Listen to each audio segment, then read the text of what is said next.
अगर हम एक ऐसी कल्पना करें जहां एक ओलंपिक फाइनल रेस शुरू होने वाली है। वाव। दुनिया के सबसे बेहतरीन तैराक पानी में कूदते हैं ठीक है।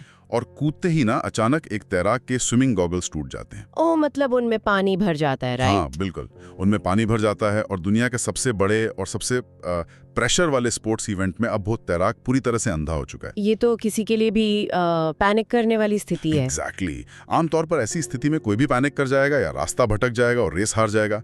लेकिन वो इंसान ना सिर्फ उस रेस को जीतता है बल्कि एक नया वर्ल्ड रिकॉर्ड बना देता है। क्या बात कर रहे हो, ये तो क्रेजी है ना? तो आज की इस ऑडियो समरी में हम किसी मीठी प्यारी या आरामदायक मोटिवेशनल कहानी पर चर्चा नहीं करने वाले हैं। आज का ये गहरा विश्लेषण एक ऐसी सोर्स मटेरियल पर आधारित है जो माइकल फेल्प्स की सफलता की उस डार्क साइकोलॉजी को सामने लाता है। राइट, जिसके बारे में लोग ज्यादा बात नहीं करते। सही कहा। 28 ओलंपिक मेडल्स जिसमें से 23 गोल्ड हैं। इस ऐतिहासिक सफलता के पीछे का सच ना इतना खौफनाक और अजीब है कि ये सफलता के बारे में लोगों का नजरिया पूरी तरह बदल देगा। बिल्कुल, और सुनने वालों को ये जानना चाहिए कि आज हमारा मकसद सिर्फ जानकारी देना नहीं है। हाँ, हम सफलता के उन कड़वे सच को सामने ला रहे हैं जहां एक इंसान ने लगातार 6 साल तक यानी 2000 से ज्यादा दिनों तक एक भी छुट्टी नहीं ली। न संडे, न क्रिसमस, न अपना जन्मदिन। जो कि फिजिकली और मेंटली एक नॉर्मल इंसान के लिए नामुमकिन सा लगता है। एग्जैक्टली हम हमेशा सोचते हैं कि महान एथलीट सिर्फ अपने फिजिकल टैलेंट या जेनेटिक्स की वजह से जीतते हैं, लेकिन आज का सच इस मिथ को पूरी तरह तोड़ देगा। तो उस 2000 दिन के लगातार रूटीन के पीछे का जो असली इंजन था ना, वो कोई चमकता हुआ पॉजिटिव सपना नहीं था। सोर्स मटेरियल इस जुनून की शुरुआत एक बहुत गहरे दर्द से बताता है। अच्छा, दर्द से मतलब किस तरह का दर्द? साइकोलॉजी में इस कॉन्सेप्ट को कॉम्पेंसेटरी ड्राइव या क्षतिपूर्ति की भावना कहा जाता है। जब माइकल फेल्प्स छोटे थे तब उनके माता पिता का डिवोर्स हो गया था। ओह ओके, ये तो एक बच्चे के लिए बहुत मुश्किल वक्त होता है। बिल्कुल, उस उम्र में एक बच्चे के अंदर उस घटना ने एक गहरा खालीपन और बेहद गुस्से वाली इनसिक्योरिटी पैदा कर दी थी। अक्सर लोग ऐसी स्थिति में टूट जाते हैं, डिप्रेशन में चले जाते हैं। हाँ, ज्यादातर लोग तो गिव अप कर देते हैं ऐसी सिचुएशन में, राइट? लेकिन यहाँ उस दर्द ने खुद को साबित करने की एक ऐसी भूख पैदा की जो आम इंसान की समझ से परे है। दुनिया को ये दिखाने की जिद कि वो खास हैं, उनके हर एक स्ट्रोक का फ्यूल बन गई। वाओ, मतलब उन्होंने उस गुस्से को एक ताकत बना लिया। एग्जैक्टली। इसे एक साइकोलॉजिकल मैथमेटिकल फॉर्मूला के जरिए समझाया गया है जिसे कहते हैं dream equals emotion plus desire. एक minute, dream equals emotion plus desire, इसे थोड़ा समझाइए। जब किसी लक्ष्य को किसी बहुत गहरे और तकलीफदेह इमोशन के साथ जोड़ दिया जाता है तो सबकॉन्शियस माइंड उस लक्ष्य की तरफ एक ऐसी रफ्तार से भागता है जहां थकन महसूस होना ही बंद हो जाती है। चलिए इस कॉन्सेप्ट को थोड़ा और खोलते हैं, क्योंकि नेगेटिव इमोशन को फ्यूल बनाना ना सुनने में थोड़ा अजीब लगता है। हाँ, आमतौर पर लोग इसे टॉक्सिक मानते हैं। राइट। अगर इसको एक उदाहरण से समझें तो ये किसी टूटे हुए डैम या बंद जैसा है। जब बंद टूटता है तो पानी का बहाव सब कुछ तबाह कर देता है। बिल्कुल, वो सब बहा कर ले जाता है। लेकिन अगर कोई उस तबाही वाले बहाव के ठीक बीच में एक टरबाइन लगा दे तो वही तबाही की ताकत एक ऐसी बिजली पैदा करेगी जो पूरे शहर को रोशन कर सकती है। ये बहुत सटीक एनालॉजी है। फेल्प्स ने अपने दर्द के बहाव को तबाही बनने देने के बजाय उसमें वही टरबाइन लगा दी थी। पर यहाँ एक बहुत बड़ा सवाल पैदा होता है मेरे दिमाग में, क्या इस तरह दर्द, गुस्से या नेगेटिव इमोशन पर अपनी सफलता की नींव रखना खतरनाक नहीं है? खतरनाक तो है, और यही वजह है कि ज्यादातर लोग इस आग में जल जाते हैं। वही ना, एक आम इंसान अगर अपने अंदर के गुस्से को अपना फ्यूल बनाएगा तो क्या वो एक दिन अंदर ही अंदर जलकर राख नहीं हो जाएगा? देखो, उस आग में जल जाने का खतरा हमेशा रहता है, और यही वजह है कि ज्यादातर लोग जो सिर्फ गुस्से में काम शुरू करते हैं वो जल्दी बर्नआउट हो जाते हैं। तो फिर फेल्प्स बर्नआउट क्यों नहीं हुए? क्योंकि दर्द अपने आप में सिर्फ एक रॉ एनर्जी है, उसका कोई दिमाग नहीं होता। खतरा तब होता है जब उस दर्द के पास कोई सटीक दिशा या फोकस नहीं होता। अच्छा, मतलब एनर्जी को चैनल करना जरूरी है। हाँ बिल्कुल, जब उस आग को एक बहुत ही पतली और फोकस लेजर बीम में बदल दिया जाता है तो वो जलाती नहीं बल्कि रुकावटों को काटने का काम करती है। ये बड़ा इंटरेस्टिंग पॉइंट है। सोर्स में ऐसे और भी उदाहरण हैं, जैसे माइकल जॉर्डन को जब उनके हाई स्कूल की बास्केटबॉल टीम से निकाल दिया गया था। ओह हाँ, उनकी वो फेमस स्टोरी है रिजेक्शन वाली। एग्जैक्टली तो उस रिजेक्शन के दर्द ने उन्हें महान बनाया। या फिर डेविड गॉगिन्स का बचपन जो खौफनाक घरेलू हिंसा और गरीबी में बीता, और उन्होंने उसी ट्रॉमा को अपनी लिमिट्स तोड़ने का रास्ता बनाया। मतलब इन सब में कॉमन यही था कि दर्द पर रोने के बजाय उन्होंने उसको एक सटीक प्रोसेस के साथ जोड़ दिया। राइट, एक प्रोसेस, एक डायरेक्शन मिल गई उस एनर्जी को। यानी दर्द एक रॉ मटेरियल था, लेकिन उसको प्रोसेस करने के लिए एक मशीन की जरूरत थी। और यहाँ एंट्री होती है एक मैथमेटिकल प्रिसीजन की, जो उनके कोच बॉब बोमन ने डिजाइन की थी। हाँ, बॉब बोमन का इस सफलता में बहुत बड़ा हाथ है। सोर्स जिस रिवर्स गोल इंजीनियरिंग की बात करता है, वो अपने आप में दिमाग घुमाने वाला कॉन्सेप्ट है। बोमन ने सीधे 8 से 10 साल आगे का एक नक्शा बनाया। 10 साल आगे का मतलब उन्होंने पहले से एंड गोल तय कर लिया था। बिल्कुल, उन्होंने तय किया कि भविष्य में ओलंपिक्स में उन्हें कहाँ खड़ा होना है, और वहां से उन्होंने रिवर्स में चलकर आज का शेड्यूल तय किया। इसे रिवर्स इंजीनियरिंग कहते हैं, राइट? पीछे की तरफ आना। हाँ, इसमें जेम्स क्लियर की मशहूर किताब एटॉमिक हैबिट्स का वो 1% इम्प्रूवमेंट का नियम प्रैक्टिकल होता हुआ दिखता है। हर दिन 1% बेहतर बनने से साल भर में इंसान 37 गुना आगे निकल जाता है। पर सुनने में ये जितना आसान लगता है, फिजिकली करना उतना ही मुश्किल है। सही बात है। फेल्प्स और बोमन ने इस नियम को जिस एक्सट्रीम लेवल पर अपनाया, वो एक आम दिमाग के लिए एक्सेप्ट करना ही मुश्किल है। उस मैथमेटिकल एडवांटेज को समझने के लिए ना बस दिन गिनने होते हैं। देखो, एक आम टॉप लेवल प्रोफेशनल एथलीट साल में लगभग 300 दिन ट्रेनिंग करता है। हाँ, वीकेंड और हॉलिडेज तो होती ही हैं थोड़े बहुत। इन पूल में उतर रहे थे। वेट, 365 दिन, एक भी छुट्टी नहीं? एक भी नहीं। अगर इसका हिसाब लगाया जाए तो हर साल वो अपने कंपेटिटर्स से 65 दिन ज्यादा ट्रेनिंग कर रहे थे। 65 दिन का सीधा एक्स्ट्रा एडवांटेज। वाओ। हाँ, और जब इस 65 दिन को उनके 6 साल के लगातार रूटीन से मल्टीप्लाई किया जाता है तो ये 390 दिन का अंतर बन जाता है। ओह माय गॉड, 390 दिन मतलब पूरा एक साल। एग्जैक्टली यानी जब बाकी दुनिया के तैराक ओलंपिक के लिए पहुंचे तो फेल्प्स उनसे प्रैक्टिस के मामले में पूरा 1 साल और 1 महीना आगे खड़े थे। वो हर हफ्ते 80 किलोमीटर तैरते थे, जो कि लगातार महीनों तक फिजिकल स्ट्रेस का एक नया लेवल था। लेकिन देखो, इस गणित पर कोई भी स्पोर्ट्स साइंटिस्ट या एक आम फिटनेस करने वाला इंसान बहुत बड़ा पुशबैक देगा। पुशबैक? कैसा पुशबैक? भाई, साइंस खुद कहती है कि मसल्स जिम में नहीं बल्कि रेस्ट करते वक्त आराम के दौरान बनते हैं। दिमाग को भी रिकवरी चाहिए होती है ना। हाँ, ये तो बेसिक बायोलॉजी है। तो बिना एक भी दिन रुके 365 दिन का फिजिकल और मेंटल प्रेशर तो किसी की भी हड्डियों और दिमाग को तोड़ने के लिए काफी है। बिना रिकवरी के उन्हें चोट क्यों नहीं लगी? ये लगातार मेहनत का लॉजिक मुझे थोड़ा इम्पॉसिबल और सेल्फ डिस्ट्रक्टिव लगता है। ये डाउट आना बिल्कुल लाजमी है, क्योंकि शरीर को रेस्ट और रिकवरी चाहिए होती है। ये बायोलॉजी का एक आम नियम है। पर इस रूटीन के पीछे फेल्प्स और उनके कोच का 10% रूल छिपा हुआ था। 10% रूल, ये क्या होता है? जब शरीर थकान और दर्द से बिल्कुल टूट चुका होता था, जब बुखार होता था या मूड खराब होता था, तब कोच उन्हें 100% इंटेंसिटी पर तैरने के लिए फोर्स नहीं करते थे। अच्छा, मतलब रिलैक्स करने देते थे? रिलैक्स नहीं, नियम सिर्फ इतना था कि उस दिन को 0 नहीं होने देना है। अगर बॉडी जवाब दे चुकी है तो पूल में उतरकर सिर्फ 10% एफर्ट के साथ प्रैक्टिस करनी है। ओह आई सी, मतलब इंटेंसिटी कम हो सकती है पर फ्रीक्वेंसी नहीं। सही पकड़ा, फ्रीक्वेंसी नहीं टूटनी चाहिए। इस नियम के पीछे मसल्स की नहीं बल्कि आइडेंटिटी की साइकोलॉजी थी। आइडेंटिटी की साइकोलॉजी, इसे थोड़ा और डिटेल में समझाइए। देखो, जब कोई इंसान लगातार बिना एक भी दिन नागा की अपना तय किया हुआ काम करता है तो उसके दिमाग के न्यूरल पाथवेज बदल जाते हैं। मतलब दिमाग खुद को रिवायर कर लेता है। बिल्कुल, वो ये नहीं सोचता कि मैं एक आम इंसान हूं जो चैंपियन बनने की एक्टिंग कर रहा है। उसकी आइडेंटिटी ही चैंपियन की बन जाती है। फिर डिसिप्लिन कोई चुनाव नहीं रह जाता, वो उसकी आदत बन जाता है। ये तो गजब बात है। आइडेंटिटी का शिफ्ट होना एक अलग लेवल का माइंडसेट है। लेकिन सोर्स मटेरियल आगे जो जानकारी देता है वो बायोलॉजी और ह्यूमन लिमिट्स की डेफिनेशन को हिलाकर रख देता है। हाँ, वो 2007 वाला इंसिडेंट ना, जिसके बाद सब बदल गया। एग्जैक्टली, 2007 की बात है। बीजिंग ओलंपिक से ठीक 9 महीने पहले फेल्प्स की कलाई यानी उनकी रिस्ट बुरी तरह टूट गई थी। ओह, ये तो डिजास्टर है। किसी भी एथलीट के लिए ओलंपिक से ठीक पहले हड्डी टूटना तो करियर खत्म होने जैसा है। सही कहा। लेकिन फेल्प्स का रिएक्शन कैरल ड्वेक के ग्रोथ माइंडसेट का एक एक्सट्रीम उदाहरण था। उन्होंने प्लास्टर लगवाने से साफ इनकार कर दिया। प्लास्टर से इनकार कर दिया? तो फिर ठीक कैसे किया?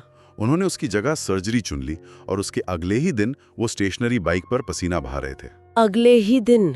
ये इंसान किस मिट्टी का बनाया है? वही तो। उसके बाद उन्होंने अपने टूटे हुए हाथ पर एक प्लास्टिक की थैली बांधी ताकि पानी अंदर न जाए और पूल में उतरकर सिर्फ अपने पैरों के सहारे स्विमिंग प्रैक्टिस शुरू कर दी। सिर्फ पैरों के सहारे तो नेक्स्ट लेवल डेडिकेशन है। लेकिन इस लगातार 2000 दिन के दर्द और रुकावटों ने उनके शरीर पर जो असर डाला ना, वो सबसे ज्यादा हैरान करता है। कैसे? क्या फिजिकल चेंजेस आए उनमें? एक एवरेज एथलीट के मुकाबले उनका शरीर आधा लैक्टिक एसिड बनाता है। अच्छा। और उसे मिनटों में फ्लश आउट कर देता है। आधा लैक्टिक एसिड मतलब थकान ही नहीं होती जल्दी। एग्जैक्टली। उनकी हाइट 6 फुट 4 इंच है, लेकिन उनके हाथों का फैलाव विंग स्पैन 6 फुट 7 इंच है। उनके टखने आम इंसान से 15 डिग्री ज्यादा मुड़ते हैं, जैसे किसी शार्क मछली के पंख हों। हाँ।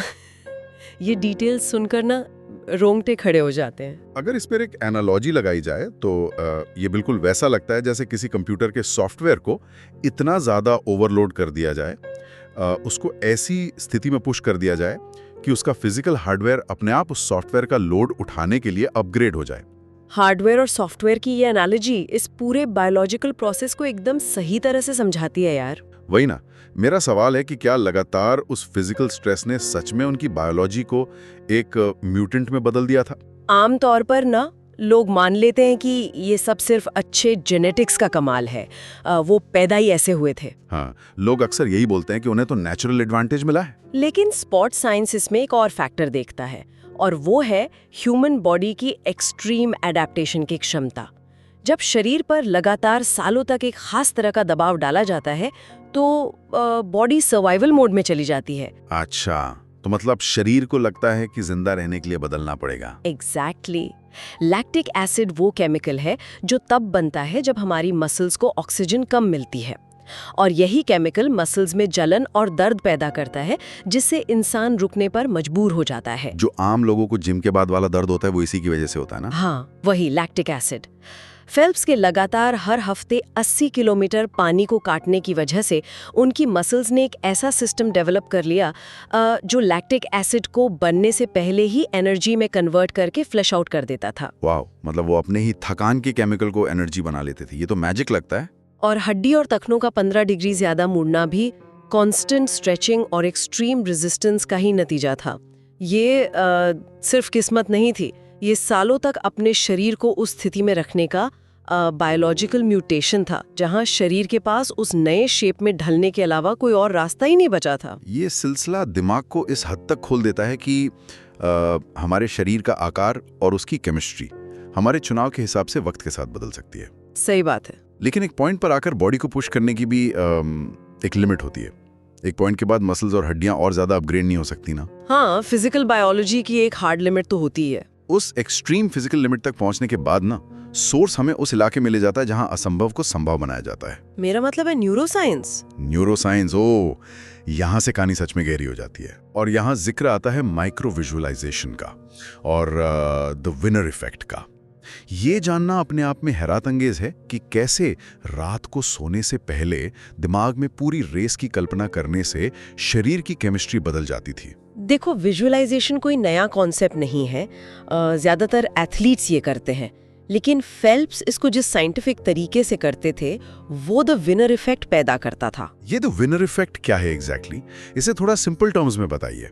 द विनर इफेक्ट बायोलॉजी का एक प्रिंसिपल है जहां जीतने का एहसास दिमाग में टेस्टोस्टेरोन और डोपामीन जैसे हार्मोन्स रिलीज करता है। ये हार्मोन्स अगले चैलेंज को फेस करने की क्षमता बढ़ा देते हैं। अच्छा, मतलब जीत का नशा एक एक्चुअल केमिकल रिएक्शन है। कूद रहे हैं तो उनके दिमाग का प्री फ्रंटल कॉर्टेक्स और मोटा कॉर्टेक्स बिल्कुल वैसे ही जागरूक हो जाता था जैसे वो सच में पूल में तैर रहे हों। यानी दिमाग को लगता था कि वो रेस में ही है। न्यूरोसाइंस कहता है कि दिमाग हकीकत और एक बेहद गहरी कल्पना के बीच फर्क नहीं कर पाता। इस लगातार माइक्रो विजुअलाइजेशन का सबसे बड़ा असर उनके एमिगडाला पर हुआ। एमिगडाला? ये एमिगडाला ये दिमाग का डर वाला हिस्सा होता है ना। हाँ, एमिगडाला दिमाग का वो हिस्सा है जो डर और पैनिक पैदा करता है और स्ट्रेस हार्मोन जिसे कॉर्टिजोल कहते हैं वो रिलीज करता है। राइट, जिसकी वजह से हमें घबराहट होती है। फेल्प्स का अमिगडाला उन खतरनाक स्थितियों का कल्पना में इतनी बार सामना कर चुका था कि वो पूरी तरह शांत हो गया था। एक्सट्रीम दबाव में उनके शरीर में कॉर्टिजोल बढ़ना ही बंद हो गया था। मतलब डर लगना बंद हो गया। ये तो किसी सुपर पावर की तरह है। हाँ, जहाँ बाकी लोगों का दिमाग पैनिक से फ्रीज हो जाता है, वहाँ उनका दिमाग एब्सोल्यूट शांति में रहता था। और इसी शांति की सबसे बड़ी परीक्षा तब हुई जिसका जिक्र हमने चर्चा की शुरुआत में किया था। वो बीजिंग ओलंपिक का फाइनल रेस है ना, जहाँ गॉगल्स टूट गए थे। एग्जैक्टली 2008 बीजिंग ओलंपिक का वो क्लाइमैक्स। फाइनल रेस में कूदते ही गॉगल्स टूट जाना और अंधा हो जाना, या किसी भी आम एथलीट का कॉर्टिजोल हार्मोन रॉकेट की तरह शूट कर जाता। कोई भी नॉर्मल इंसान वहाँ रेस छोड़ देता या पैनिक कर जाता। लेकिन सोर्स बताता है कि यहाँ एंडर्स एरिक्सन का कॉन्सेप्ट डिलिबरेट प्रैक्टिस काम आया। उनके कोच बोमन ने प्रैक्टिस के दौरान जानबूझकर कई बार उनके गॉगल्स तोड़े थे। जानबूझकर मतलब वो पहले से इस डिजास्टर की प्रैक्टिस कर चुके थे। हाँ, फिर पानी के अंदर फेल्प्स ने क्या किया, उन्होंने एकहार्ट टोले की किताब द पावर ऑफ नाउ के फलसफे को असल जिंदगी में अपनाया। उनका दिमाग पैनिक करने या फ्यूचर का सोचने के बजाय सिर्फ उस एक पल पर फोकस हो गया। प्रेजेंट मोमेंट पे फोकस किया उन्होंने। हाँ, उन्होंने अपनी सालों की प्रैक्टिस से पता था कि उस पर्टिकुलर रेस में उन्हें लगभग 21 स्ट्रोक्स लेने होते हैं। स्ट्रोक्स को काउंट करना शुरू किया उन्होंने, पानी के अंदर बिना देखे। बिल्कुल, उन्होंने पानी के अंदर बिना देखे स्ट्रोक गिनने शुरू किए। 18, 19, 20, 21 और अंधे होकर ना सिर्फ गोल्ड जीता बल्कि वर्ल्ड रिकॉर्ड बना डाला। उफ, ये सच में दिमाग को हिला देने वाली बात है यार। पर देखो, सुनने में ये सब बड़ा एक्सट्रीम लगता है। प्रैक्टिस में ऐसी अजीब रुकावटें डालना एक आम इंसान की समझ से बाहर है। और मैं ये जरूर पूछना चाहूंगा कि ये जो माइक्रो विजुअलाइजेशन हम सुन रहे हैं, ये किसी आम इंसान के डे ड्रीमिंग या ख्याली पुलाव पकाने से अलग कैसे है? आम लोग भी तो सपने देखते हैं। देखो, डे ड्रीमिंग और माइक्रो विजुअलाइजेशन, इन दोनों में ना जमीन आसमान का अंतर है। कैसा अंतर? थोड़ा इलैबोरेट कीजिए इसको। जब आम लोग सपने देखते हैं तो वो सिर्फ जीत का जश्न देखते हैं। वो कल्पना करते हैं कि वो मंजिल पर पहुंच गए हैं, लोग तालियां बजा रहे हैं और सब कुछ कितना अच्छा है। हाँ, हम सब यही सोचते हैं कि सक्सेस मिलने के बाद लाइफ कैसी होगी।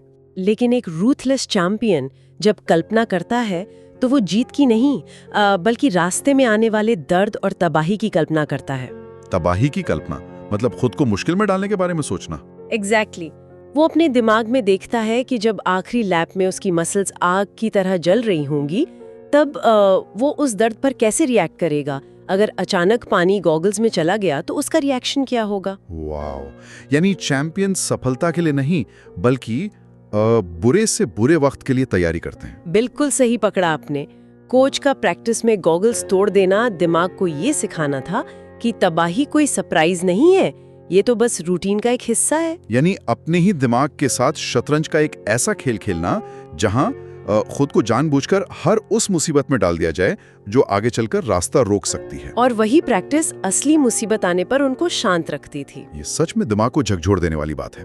अब इस चर्चा के सबसे महत्वपूर्ण हिस्से पर चलते हैं, जिसे हम जिंदगी में उतारने के 5 पावर स्टेप्स कह सकते हैं। हाँ, क्योंकि आम सुनने वालों के लिए ये थ्योरी किस काम की जब तक उसको अपनी लाइफ में यूज ना कर सके। वही ना, क्योंकि इस खौफनाक और एक्सट्रीम मॉडल को सुनकर कोई भी सोच सकता है कि ये किसी सुपर ह्यूमन की कहानी है, इसका हमारी नॉर्मल जिंदगी से क्या लेना देना। पर सोर्स ने 5 ऐसे एक्शनेबल स्टेप्स दिए हैं जो इन कॉन्सेप्ट्स को आम जिंदगी में अप्लाई करने का टूल देते हैं। तो चलिए एक एक करके देखते हैं।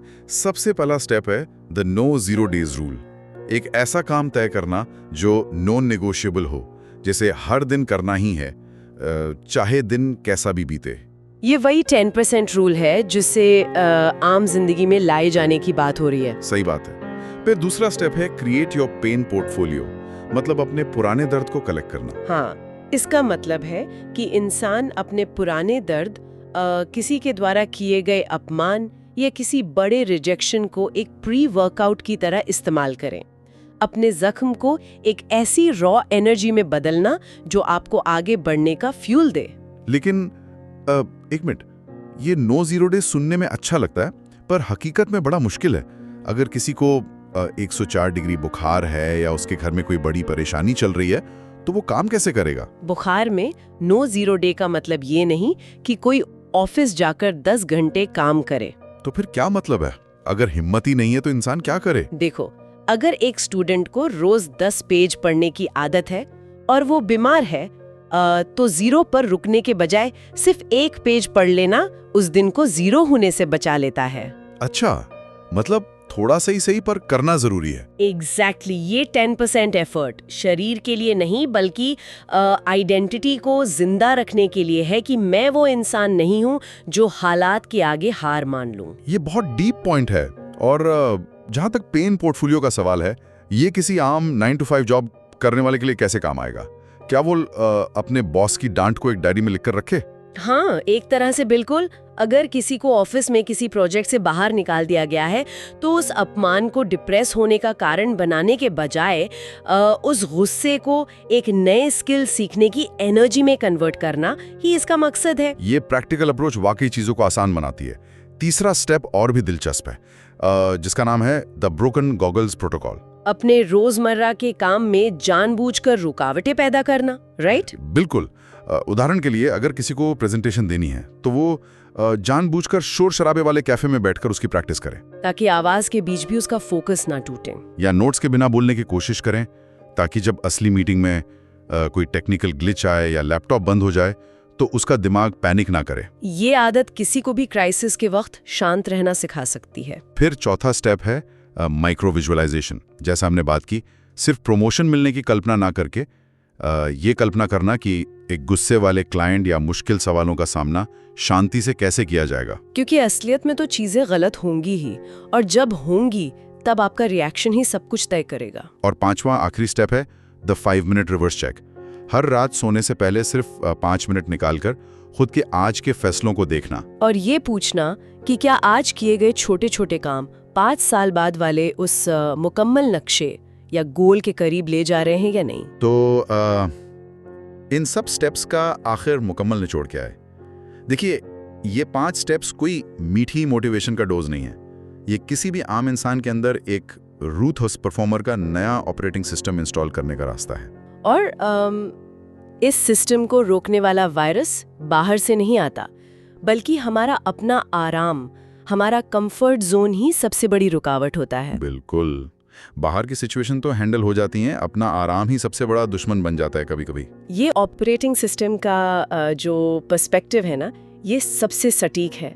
दुनिया की सबसे महान फिलॉसफी, किताबें और बातें तब तक खोखली रहती है जब तक उन्हें एक्शन में ना बदला जाए। सही कहा, बिना एक्शन के सब यूजलेस है। असली फर्क उस एक पल में तय होता है जब दिमाग और शरीर दोनों काम रोक देने की भीख मांग रहे होते हैं, जब आराम करना सबसे आसान चुनाव लगता है। और वही टर्निंग पॉइंट होता है, राइट? वही एक लम्हा होता है जहां आम इंसान रुक जाता है और एक चैंपियन 10% एफर्ट के साथ आगे बढ़ जाता है।